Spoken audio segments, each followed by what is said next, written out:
ছোট হুজুর কেবলা ডাক্তার পরীক্ষা করে বাইরে বেরিয়ে কলিমুল্লাহ হুজুরকে বলছে, হুজুর বেয়াদবি মাফ করবেন, আপনার আব্বার যা শরীরে কন্ডিশন, আপনার আব্বার ইন্তেকাল হয়ে গেলে আল্লাহ 5-6 ঘন্টা পরে বসতে আরম্ভ হয়ে যাবে, আর গোশগুলো সব ঝরে ঝরে কিন্তু খসে পড়ে যাবে।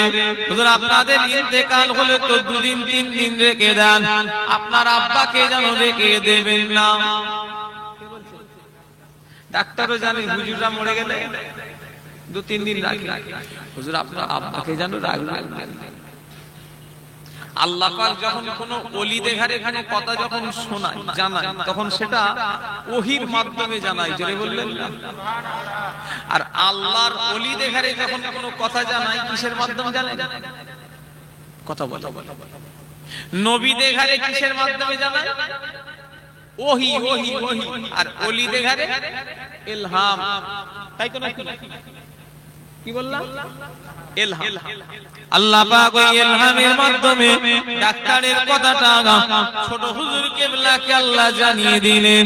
যেই না কলিমুল্লাহ হুজুর ঘরে প্রবেশ করেছে, আমার ভাইরা ছোট হুজুর কেবলা বলে, বাবা কলিমুল্লাহ, ও বাবা কলিমুল্লাহ, ডাক্তারের কথা শুনে যেন আমাকে তাড়াতাড়ি করে দাফন করে দেবে না বাবা। আমি জুলফিকারের বাংলা আসামে তারা যদি আমি দুনিয়া থেকে চলে যাই, আমাকে যদি শেষ দেখা না দেখতে পাই, সারা জীবন তোমাদের ঘরে দুষবে।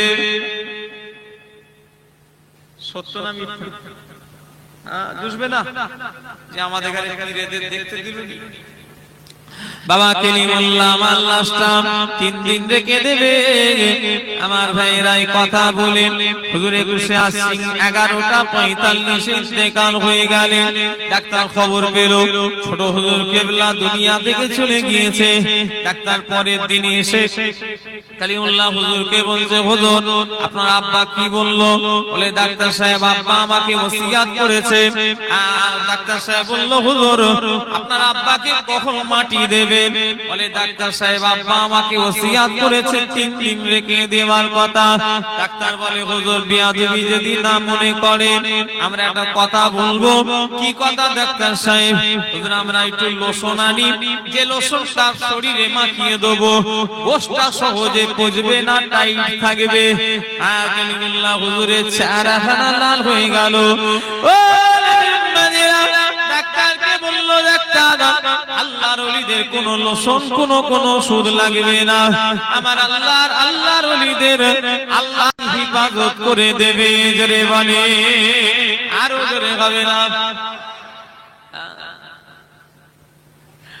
নাউজুবিল্লাহ। নাম বলবো 3 দিন লাশ রাখলে লাশ কালো হয় না সাদা হয়? কথা বলো। লাশ ঠান্ডা হয় না গরম হয়? ঠান্ডা হয়। এদিকে কি হচ্ছে? এই বসে যাও। আল্লাহর খাস রহমত ছোট হুজুর কেবলা কে কেউ দেখেছেন? ছোট হুজুর কেবলা কে দেখেছেন? হাত তুলে। মাশাআল্লাহ অনেকজন দেখেছেন।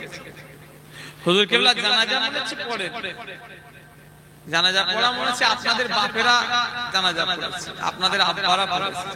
আপনারা তখন হয়তো ছোট হুজুর কেবলা পায়ের গোড়ায় মাথার গোড়ায় ফ্যান চলছে, আল্লাহ পাক তখনও কপাল দিয়ে ঘাম ঝরিয়ে দেখাচ্ছে। জোরে বললেন? আর একটু জোরে হবে?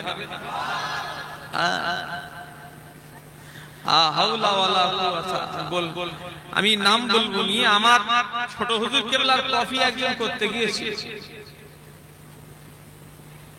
আল্লাহ মাফ করে, 2 দিন পরে দাফন করে দিতে হয়েছে।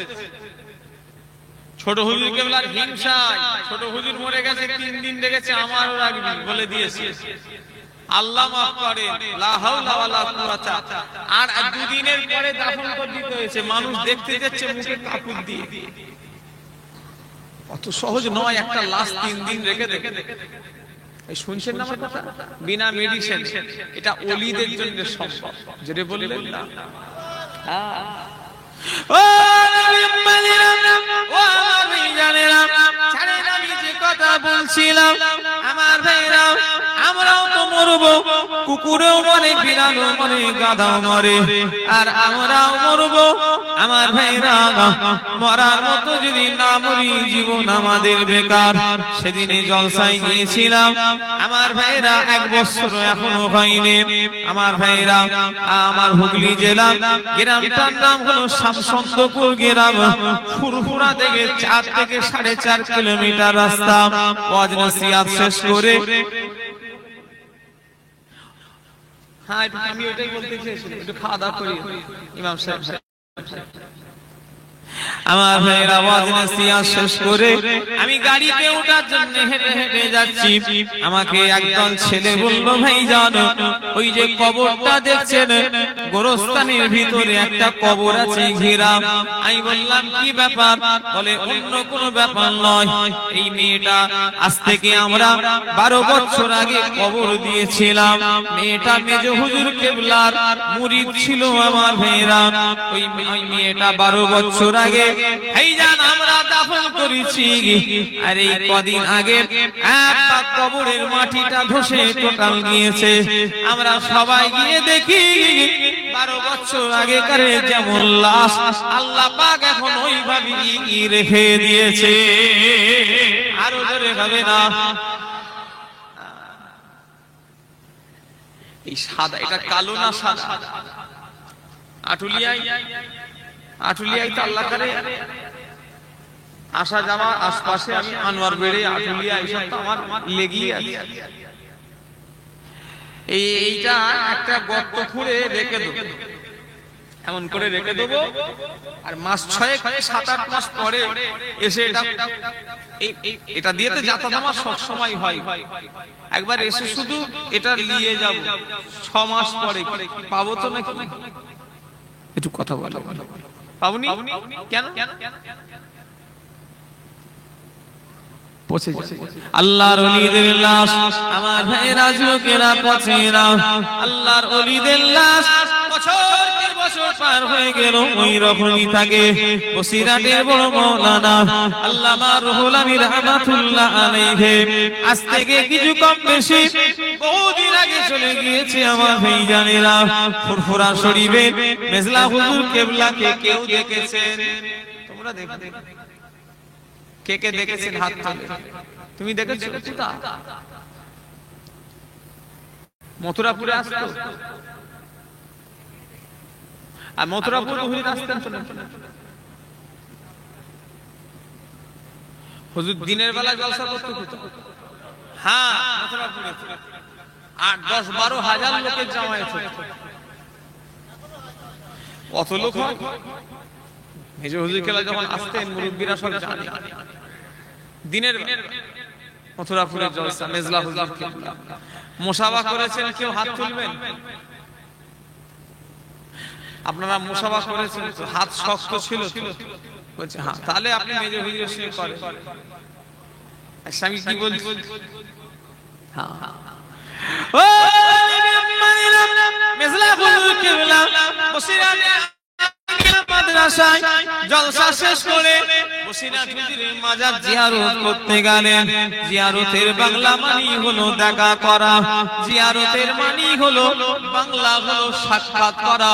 এই যেমন আজকে এইখানে আমি আপনাকে দেখছি, আপনি আমায় দেখছেন, আপনার সঙ্গে আমার জিয়ারত হচ্ছে। কি বলে জিয়ারত?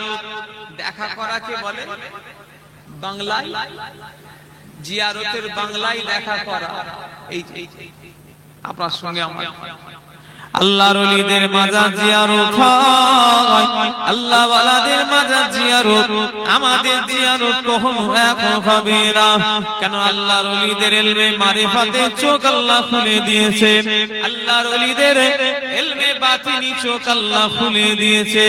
মেজলা হুজুর কেবলা বসিরাট হুজুরের মাজার জিয়ারত করে বাইরে বেরিয়ে এসে বললেন, বাবা ও আব্বাজানের মুরিদেরা, যদি আল্লাহ শরিয়াতে কারো কবর খোঁড়া যায় যত, আমি আবু জাফর আমার আব্বার প্রধানতম খলিফা বসিরাটের বড় মাওলানা আল্লামা রুহুল আমিনের কবরখানা খুঁড়ে আজ তোমাদের দেখিয়ে দিতাম। আজ থেকে কিছু কম বেশি 40টা বছর পার হয়ে গিয়েছে বাবা। আমার আব্বার খলিফা বসিরহাটের মাওলানা কবরে চলে গিয়েছে, আর আমি আবু জাফর আল্লাহ আমাকে বাতিনি চোখে দেখাচ্ছে যেমন কার সাদা কাফন আল্লাহ পাক এখনো ওইভাবেই রেখে দিয়েছে।